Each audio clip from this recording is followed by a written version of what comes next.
Palakkad spirit നിർമ്മാണശാലയുമായി ബന്ധപ്പെട്ട വളരെ പ്രധാനപ്പെട്ട ഒരു വാർത്തയാണ്.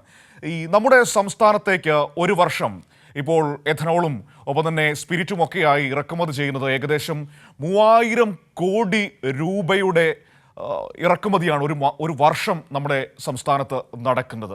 ഇത് സംസ്ഥാനത്തിന് ഇത്രയും ആവശ്യമുണ്ട്. അതിപ്പോൾ മദ്യനിർമ്മാണത്തിന് മാത്രമല്ല, മറ്റ് പെട്രോളിയം ഉൽപ്പന്നങ്ങൾക്കൊക്കെ വേണ്ടിയിട്ട് ഇത്രയും അധികം നമുക്ക് ആവശ്യമുണ്ട്. ഇത് പ്രധാനമായും വരുന്നത് കർണാടക, മഹാരാഷ്ട്ര എന്നീ സംസ്ഥാനങ്ങളിൽ നിന്നാണ് ഇറക്കുമതി ചെയ്യുന്നത്.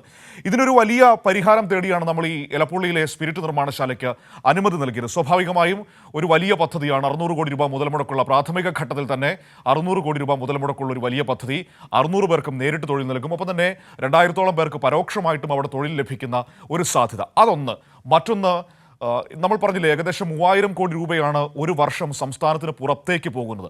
അതിൻ്റെ കുറേയെങ്കിലും നമ്മുടെ സംസ്ഥാനത്ത് ചെലവഴിക്കാൻ പറ്റിയാൽ, അതല്ലെങ്കിൽ നമുക്ക് ലാഭിക്കാൻ പറ്റിയാൽ, ആ പണം ഇവിടെ കിട്ടും, നമ്മുടെ സംസ്ഥാനത്തിന് കിട്ടും. അതിൻ്റെ GST നമുക്ക് കിട്ടും, അതിൻ്റെ ട്രാൻസ്പോർട്ടേഷൻ ചാർജ് നമുക്ക് ലാഭമായിരിക്കും. അങ്ങനെ ഒരുപാട് നേട്ടങ്ങൾ നമ്മുടെ സംസ്ഥാനത്തിന് ഇതുമായി ബന്ധപ്പെട്ടുണ്ട്.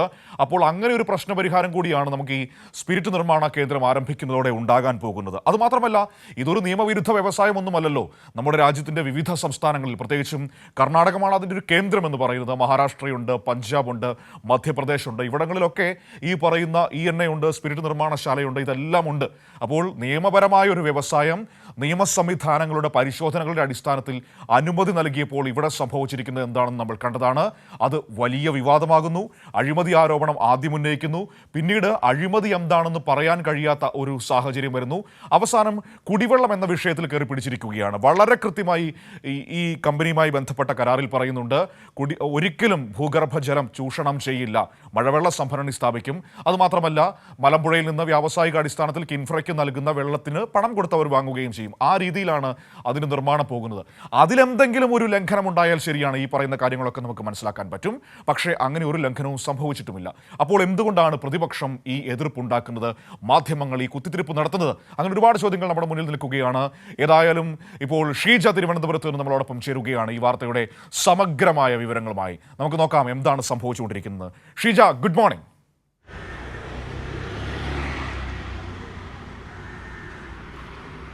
Good morning Manu. ഷീജ, ഇപ്പോൾ കഴിഞ്ഞ കുറേ ദിവസങ്ങളായി ചർച്ചാ വിഷയം നമ്മുടെ പാലക്കാട് എലപ്പുള്ളിയിലെ സ്പിരിറ്റ് നിർമ്മാണശാലയാണല്ലോ. യഥാർത്ഥത്തിൽ ഈ സ്പിരിറ്റ് നിർമ്മാണശാലയ്ക്ക് അനുമതി നൽകിയതിലൂടെ നമ്മൾ ലക്ഷ്യമിടുന്നത് എന്താണ്? നമുക്ക് ഇതുകൊണ്ട്, നമ്മുടെ സംസ്ഥാനത്തിന് ഇതുകൊണ്ടുണ്ടാകാൻ പോകുന്ന നേട്ടം എന്താണ്? ആദ്യം അതിലേക്ക്.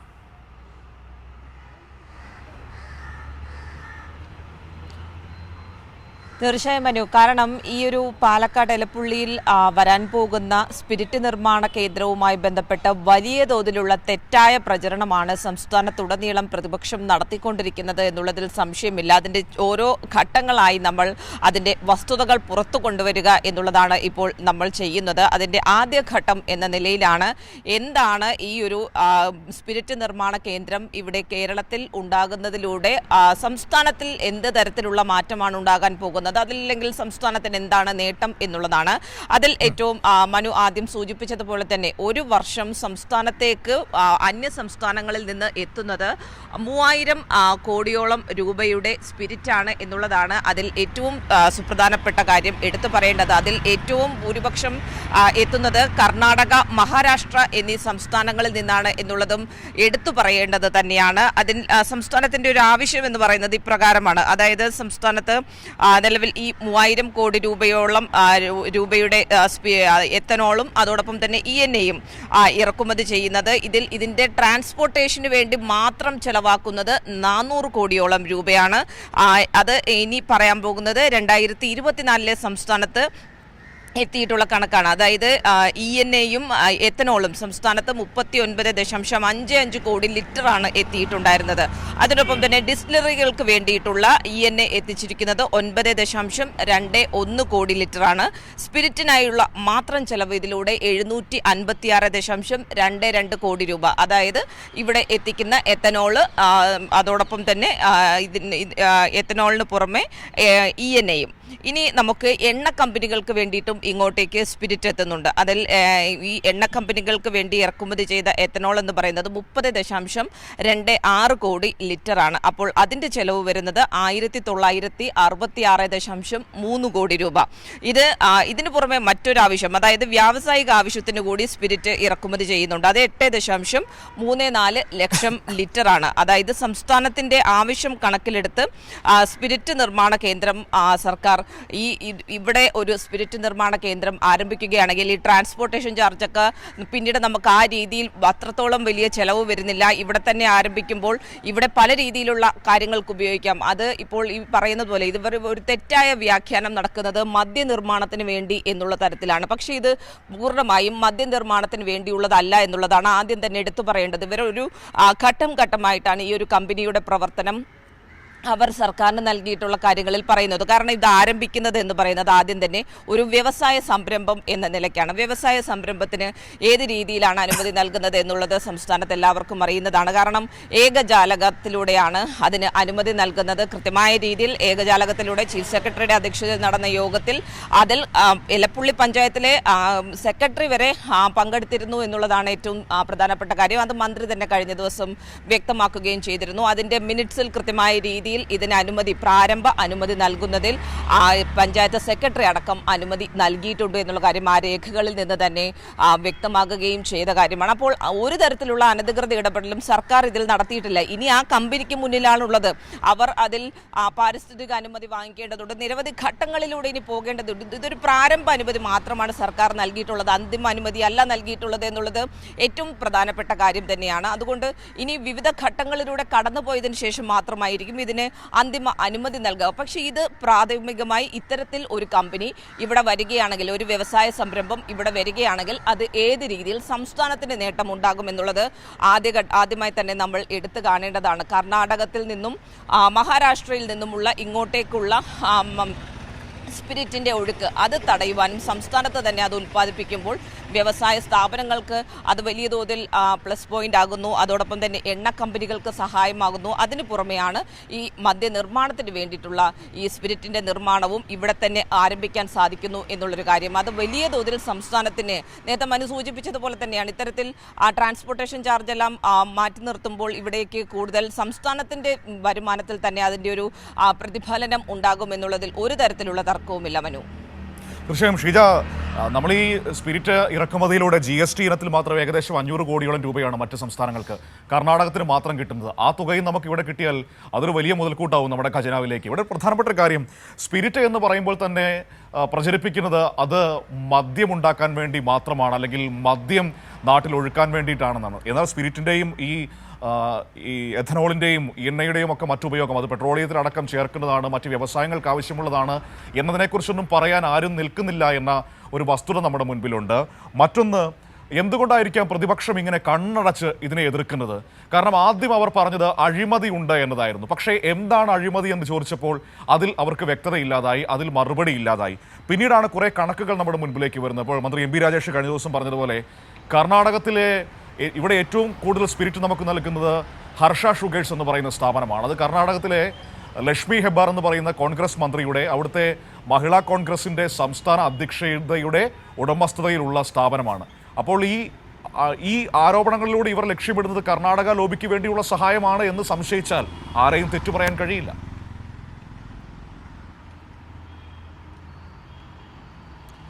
തീർച്ചയായും മനു, അത് ഏറ്റവും പ്രസക്തമായ കാര്യം തന്നെയാണ്. കാരണം ഇവിടേക്ക് ഈ രീതിയിൽ സംസ്ഥാനത്തൊരു സ്പിരിറ്റ് നിർമ്മാണ കേന്ദ്രം ആരംഭിക്കുകയാണെങ്കിൽ അത് സ്വാഭാവികമായും തിരിച്ചടിയാകുന്നത് കർണാടകത്തിലെയും അതോടൊപ്പം തന്നെ മഹാരാഷ്ട്രയിലെയും ഇത്തരത്തിലുള്ള കമ്പനികൾക്ക് തന്നെയാകും എന്നുള്ളതിൽ സംശയമില്ല. കാരണം ഇവരുടെ ഒരു കുത്തകയായിട്ടാണ് ഇപ്പോൾ കേരളത്തിലേക്കുള്ള സ്പിരിറ്റിൻ്റെ സ്പിരിറ്റ് എത്തിക്കുന്നത് മാറിയിരിക്കുന്നത്. അതുകൊണ്ട് ഇവർക്ക് ഏത് രീതിയിൽ തിരിച്ചടിയാകും അതിനെ തടയിടുക എന്നുള്ളതാണ് കോൺഗ്രസ് ഇതിൽ ഇതിലൂടെ ലക്ഷ്യമിടുന്നത് എന്ന് പറഞ്ഞാൽ തള്ളിക്കളയാൻ സാധിക്കില്ല എന്നുള്ളത് തന്നെയാണ് അതിൻ്റെ ഒരു വസ്തുത എന്ന് പറയുന്നത്. അതിൻ്റെ കൂടുതൽ വിശദാംശങ്ങൾ നമ്മൾ വരുന്ന ദിവസങ്ങളിൽ തന്നെ ഇതുമായി ബന്ധപ്പെട്ട് കൂടുതൽ വിശദാംശങ്ങൾ തെളിവുകൾ സഹിതം നൽകുന്നതായിരിക്കും.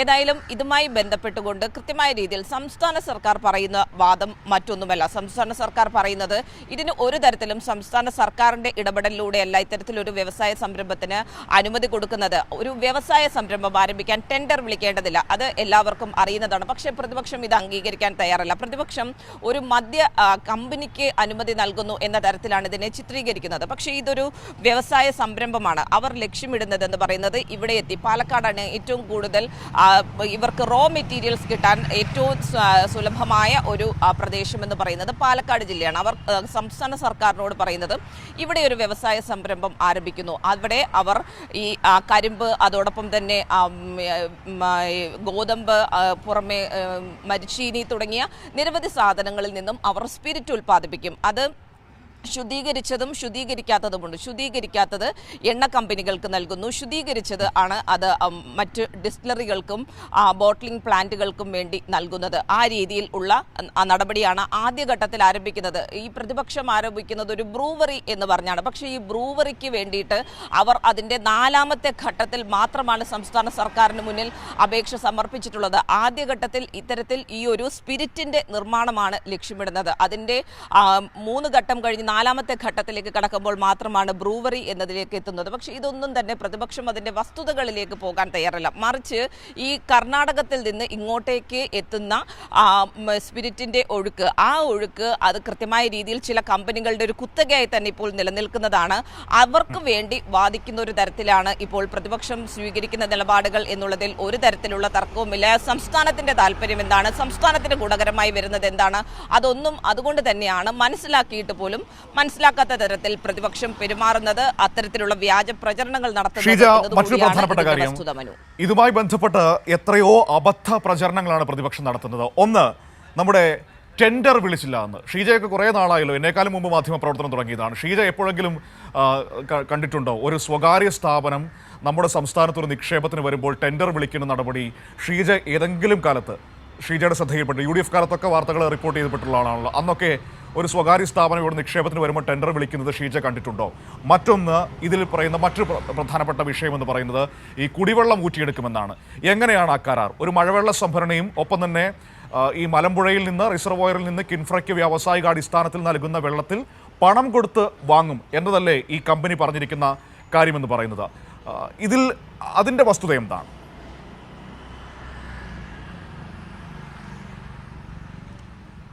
തീർച്ചയായും ആദ്യം തന്നെ ഇതിൻ്റെ ടെൻഡറിൻ്റെ കാര്യത്തിലേക്ക് കടക്കുകയാണെങ്കിൽ നമുക്കറിയാം, കേരളത്തിലേക്ക് ആദ്യഘട്ടത്തിലൊക്കെ ഉയർന്നൊരു പരാതി ഇങ്ങോട്ടേക്ക് നിക്ഷേപകർ എത്തുന്നില്ല എന്നുള്ളതായിരുന്നു. പക്ഷേ നിക്ഷേപകർ എത്തുമ്പോൾ അവർക്ക് അതിന് വേണ്ടിയിട്ടുള്ള സൗകര്യങ്ങൾ ചെയ്തു കൊടുക്കുന്നു എന്നുള്ളതാണ് പിന്നീട് നമ്മൾ കേരളത്തിൽ ഉണ്ടായ ഒരു മാറ്റത്തിലൂടെ കാണാൻ സാധിച്ചത്. കാലാകാലങ്ങളായി ഇവിടെ നിക്ഷേപം വരുമ്പോൾ അല്ലെങ്കിൽ ഒരു പുതിയ വ്യവസായ സംരംഭം ആരംഭിക്കുമ്പോൾ അതിൽ ഒരു തരത്തിലും അവർക്ക് ടെൻഡറിൽ പങ്കെടുക്കേണ്ടതില്ല. ഒരു വ്യവസായ സംരംഭമാണ് ആരംഭിക്കുന്നത്, അല്ലാതെ സർക്കാർ ഒരു കമ്പനിക്ക് കരാർ നൽകുകയോ അത്തരത്തിലൊന്നുമല്ല. അപ്പോൾ ഒരു വ്യവസായ സംരംഭം ആരംഭിക്കുമ്പോൾ അതിന് വിവിധ ഘട്ടത്തിലൂടെയുള്ള അനുമതികൾക്ക് വേണ്ടിയിട്ട് അവർക്ക് പോകേണ്ടതുണ്ട്. അതിൽ സംസ്ഥാനത്ത് ഇപ്പോൾ ഏർപ്പെടുത്തിയിട്ടുള്ളത് ഏകജാലകം എന്നുള്ളതാണ്. ഏകജാലക സംവിധാനത്തിലൂടെ പ്രാരംഭ അനുമതി നൽകുക എന്നുള്ളതാണ്. പ്രാരംഭ അനുമതി സംസ്ഥാന സർക്കാർ നൽകുന്നതും ഒരു മന്ത്രിയുടെയോ മുഖ്യമന്ത്രിയുടെയോ അത്തരത്തിൽ അധികാരത്തിൽ വരുന്ന ഒന്നല്ല, മറിച്ച് വിവിധ അംഗങ്ങൾ ഉൾപ്പെടുന്ന ഒരു പ്രത്യേക ബോർഡുണ്ട്.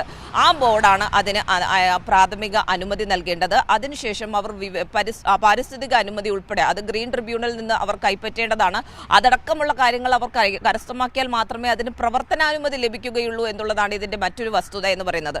അത് ഒരു ഭാഗത്ത് ആ രീതിയിലാണ് അതിൻ്റെ അനുമതിയുമായി ബന്ധപ്പെട്ടുള്ള കാര്യങ്ങൾ.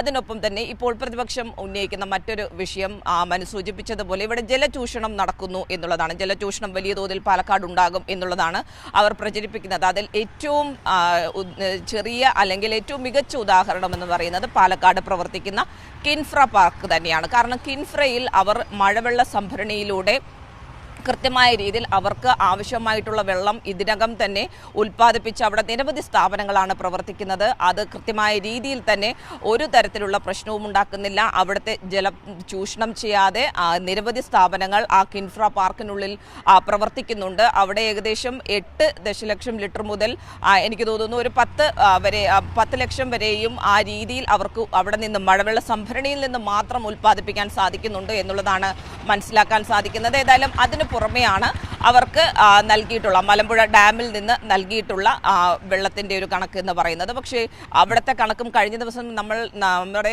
പാലക്കാട് റിപ്പോർട്ടർ സച്ചിൻ തന്നെ നൽകിയൊരു കണക്കുണ്ട്. അതിൽ പറയുന്നത് ഈ മലമ്പുഴ ഡാമിൽ നിന്നും വെള്ളം നൽകുന്നത് കാർഷിക ആവശ്യങ്ങൾക്ക് വേണ്ടി നൽകുന്ന വെള്ളത്തിനപ്പുറത്തേക്ക് മഴവെള്ള അവിടെ ഡാമിൽ ആവശ്യത്തിനുള്ള വെള്ളം നിലനിൽക്കുന്നുണ്ട്. അപ്പോൾ ഒരു തരത്തിലും അവിടെ വെള്ളം ഇല്ലാത്തൊരു സാഹചര്യം ഡാമിൽ ഇല്ല.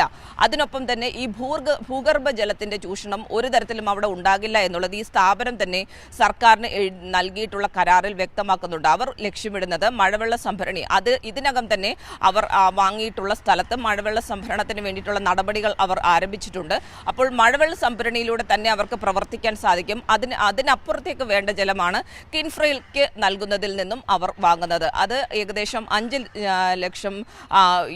ദശലക്ഷം ആണ് വാങ്ങുന്നത് എന്നുള്ളതാണ് മനസ്സിലാക്കുന്നത്. ഏതായാലും ആ രീതിയിൽ വരുമ്പോൾ ഒരു തരത്തിലും അവിടെ ജലചൂഷണം ഉണ്ടാകുന്നില്ല. അതിനൊപ്പം തന്നെയാണ് പാരിസ്ഥിതികമായി ഒരു തരത്തിലുള്ള പ്രശ്നങ്ങളും അവിടെ ഉണ്ടാക്കുന്നില്ല എന്നുള്ളത് അവരുടെ തന്നെ കരാറിൽ അവർ വ്യക്തമാക്കുന്നുണ്ട്. അതായത് അവരുടെ ഏത് രീതിയിലാണ് അവരവരുടെ പ്രവർത്തിക്കാൻ ഉദ്ദേശിക്കുന്നത് എന്നുള്ളത് സമഗ്രമായിട്ടുള്ള പരിശോധന കൂടി നടത്തിയിട്ട് തന്നെയാണ് ഈ ഒരു പ്രാരംഭ അനുമതി നൽകിയിട്ടുള്ളത് എന്നും വ്യക്തമാകുന്നതാണ്. അതുകൊണ്ട് ഈ പ്രതിപക്ഷം പ്രചരിപ്പിക്കുന്ന കാര്യങ്ങൾ അത് അടിസ്ഥാനരഹിതമാണ് എന്നുള്ളത് അവിടെ എത്തി അവിടുത്തെ വസ്തുതകൾ പരിശോധിക്കുമ്പോൾ മനസ്സിലാകുന്നതാണ്. മനു.